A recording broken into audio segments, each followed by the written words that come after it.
Buenas noches, cordial saludo. El día de hoy vengo a presentar dentro del marco del doctorado en Ciencias de la Educación de la Universidad de Cuauhtémoc, en el curso Bases Epistemológicas en la Educación, la actividad Conocimiento Científico. Mi nombre es Sorayana Méndez Prada y el docente tutor es el doctor Francisco Javier Pedrosa Cabrera. Estamos a 17 de mayo del 2025. La ciencia como una herramienta para conocer y comprender el mundo siempre ha sido un amplio campo de investigación sobre la realidad. Esta presentación tiene como propósito hacer un análisis puntual sobre la naturaleza de la ciencia, partiendo del conocimiento científico, pasando por el papel del consenso y el censo en la misma, para terminar entendiendo la diferencia entre la ciencia y la pseudociencia. Asimismo, reflexionaremos sobre la ciencia y su impacto en las decisiones políticas. ¿Qué es el conocimiento científico? De acuerdo con Diegues, en una primera mirada podemos definir el conocimiento como algo estructurado y sistemático que busca explicar, predecir y comprender fenómenos tanto naturales como sociales. Estas están marcadas dentro de lo que conocemos como las ciencias empíricas. Por otro lado, existe una diversidad de métodos usados en las distintas ciencias, pues no existe un único método científico. Muchas disciplinas no encajan dentro de estos paradigmas. Asimismo, la ciencia emplea razonamientos deductivos, inductivos, abductivos, hipodeductivos y analógicos. La ciencia está basada en evidencia y metodología rigurosa. Usa modelos y teorías variables de acuerdo al campo de estudio en el que se encuentra y no tiene fines normativos.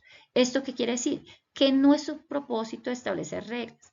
Quiere decir que según la ciencia las cosas no son como deberían ser, las cosas son como son.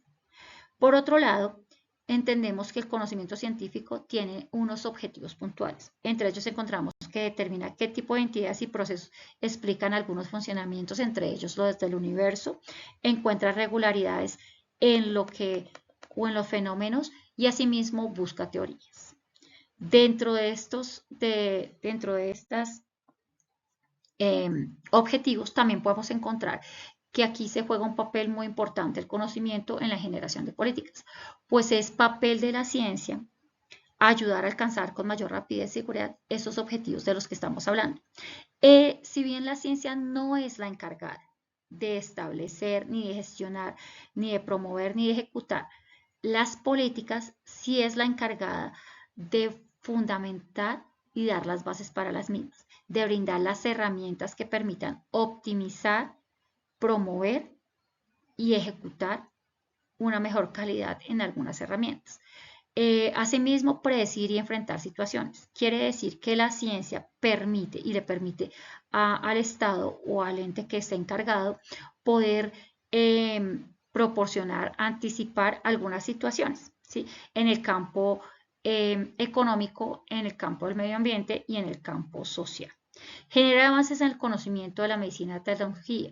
A través de los procesos que ellos hacen en el conocimiento científico se puede generar este tipo de avances que va a manejar y que va a mejorar los procesos en la calidad de vida de la sociedad en general. Permite generar incremento en las investigaciones. Cuando una sociedad logra que se generen debates científicos, que hayan comunidades científicas dentro de la misma, esto va a incrementar las investigaciones y va, por supuesto, a producir que haya un progreso a nivel macro en esa sociedad. Por último, también podemos hablar del consenso. Y el consenso puede influir en las políticas públicas. Pero, ¿qué entendemos nosotros por consenso? El consenso es el acuerdo basado en evidencia de teorías. Y ese acuerdo es el que genera que si se logra establecer acuerdos en pro del progreso, pues las políticas se van a generar en los países para mejorar los procesos y la calidad de vida en los ámbitos educativos, en los ámbitos sociales, en los ámbitos de medio ambiente. ¿Cómo definimos el consenso? Como esa admisión de un paradigma en una comunidad científica y además que está vigente. No quiere decir que sea absoluto, pero sí tiene una vigencia determinada de acuerdo a un tiempo. Asimismo, hablamos sobre una educación en ese consenso. ¿Qué es lo que quiere decir? Que las comunidades educativas, en los procesos que se hacen, van a entrenar o generar el entrenamiento de sus científicos en el manejo de esas herramientas necesarias. ¿Para qué? Para poder lograr con la mayor rapidez que den resultados cada uno de los postulados que ellos están proponiendo, ¿sí? Eso genera que haya duras críticas dentro del proceso, pero también que el éxito cuando se logre sea para todo el mundo, ¿sí? Ellos deben presentar, ellos deben llegar a acuerdos y ellos deben lograr que todos acepten en consenso o la mayoría acepten en consenso esa postulación, esa teoría, ese nuevo modelo. ¿Cuál es el papel? Pues asegurar, el papel del consenso es asegurar que haya un rigor en todos los componentes que se establecen dentro de los parámetros que se trabajan para establecer teorías o para generar modelos o para presentar los postulados que se están postulando. Por otro lado, dentro de la ciencia se establecen las leyes naturales. Obviamente cuando se dan ese tipo de postulados se logra llegar al éxito, se presentan las leyes naturales. Sin embargo, hay algo que se llama falso consenso. ¿Qué es un falso consenso? Es cuando las políticas de las que estábamos hablando anteriormente, hay intereses y se mueven intereses que son manejados desde el poder y que no permiten que ese consenso científico y que ese consenso sea real y sea verdadero, ¿sí? Entonces se puede dar un consenso falso establecido por personas ajenas a la ciencia, ¿de acuerdo? Es importante en este proceso hacer la revisión por pares y en el momento que se hace la revisión por pares, porque todos los paradigmas y todos los postulados deben ser revisados por los pares, ese avance, generalmente, todo avance que sea o todo progreso que se establece, se basa en la ruptura de un consenso previo. Y esa ruptura de un consenso previo es lo que nosotros conocemos o se está conociendo como disenso. ¿Qué es y qué papel juegan en las ciencias? Pues esas ideas parten de mejorar el conocimiento. Son ideas que están en competición. ¿Por qué son ideas que están en competición? Porque muchos estudiosos científicos están en la tarea de tratar, uno, de contrastar, de impulsar y fortalecer esas ideas. Contrastar, ¿qué es? Confrontar esas ideas, revisar esas ideas, impulsar nuevas ideas, ¿sí? A partir del consenso. Entonces tenemos el consenso y lo que hace el disenso es entrar a revisar esa teoría, a revisar ese modelo, a revisar ese postulado para mejorar el conocimiento, por supuesto, pero a partir de una competencia que se hace para lograr que su postulado sea el verdadero y sea establecido como un consenso. Asimismo, ¿qué generan esas ideas en competición? Una crítica rigurosa, obviamente. El consenso siempre está, o siempre está dentro de esa crítica rigurosa que hace el disenso, un cuestionamiento, ¿sí? Un cuestionamiento para una evaluación de lo que se está proponiendo entre pares, en un debate, en una revista, en un foro y en una cantidad de espacios donde se presentan los comportamientos y obviamente establecer a partir de esa evaluación constante nuevas ideas y nuevas propuestas que permitan a partir de ese consenso generar la ruptura y hacer un avance significativo. ¿Cuál es la importancia del disenso y cuál es el papel importante que juega? Primero, que le da una confianza porque no permite que se queden estancados en dogmas, ¿sí? Hace que la ciencia avance. Entonces genera un nivel de confianza porque hay un proceso que no permite que haya un estancamiento. Hay un avance y hay un progreso. ¿Para qué? Para poder mejorar, cada uno siempre hacer el ejercicio que llega el disenso, llega la idea que no está en concordancia con la mía, entonces lo que yo trato es de mejorar, de subir y de avanzar cada vez más. Entonces la ciencia genera esa confianza en la medida que la gente está en continuo movimiento para renovar las ideas y la ciencia está en continuo movimiento para renovar esas ideas.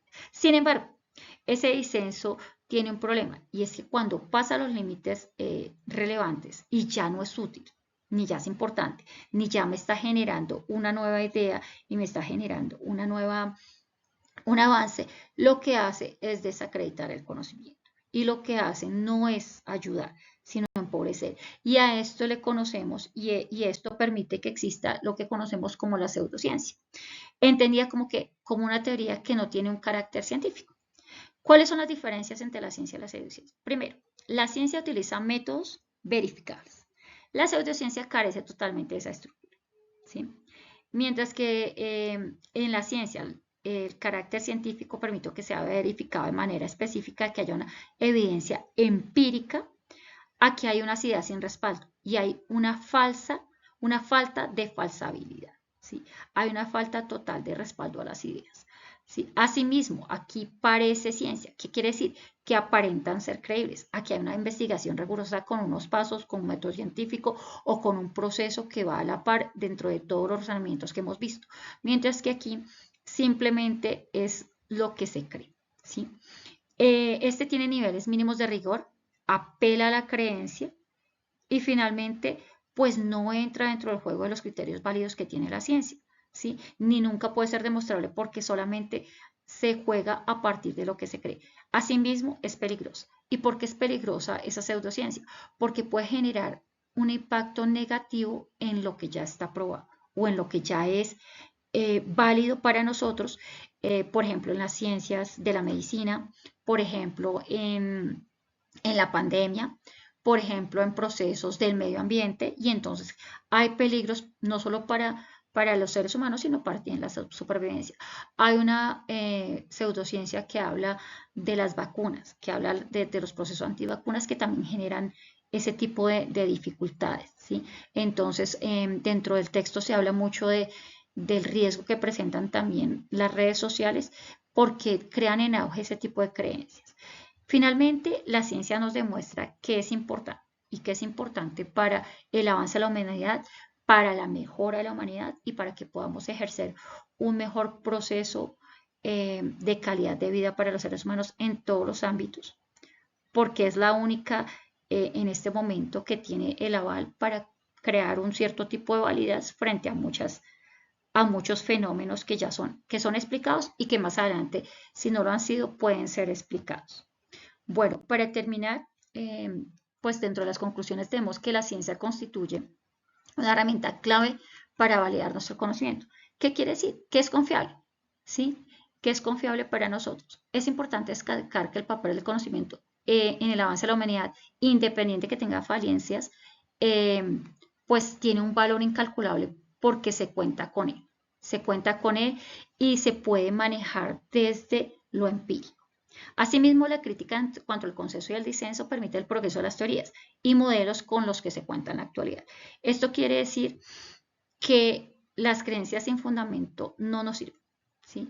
Pero asimismo que es importante tener un equilibrio que permita que haya nuevas teorías, que haya la confrontación para que vayan mejorando y vayan avanzando los procesos. Igual en este momento uno de esos está dentro de los procesos que son trabajados para mejorar muchas cosas a nivel tecnológico. Como sociedad, finalmente, podemos decir que es necesario destacar la rigurosidad y la disciplina de las investigaciones científicas para no caer en teorías sin fundamento ni respaldo válido, ¿sí? Y no caer en el cuento de creer sin ningún tipo de valor real. Finalmente, pues la presentación, tenemos como referencia el libro de Antonio de Higués en el capítulo de ¿qué es la ciencia en realidad? Y no la imagen idealizada, si no hay tal cosa como el método científico. Del libro La ciencia en cuestión, disenso, negación y objetividad, editorial Barcelona. Muchas gracias por su atención.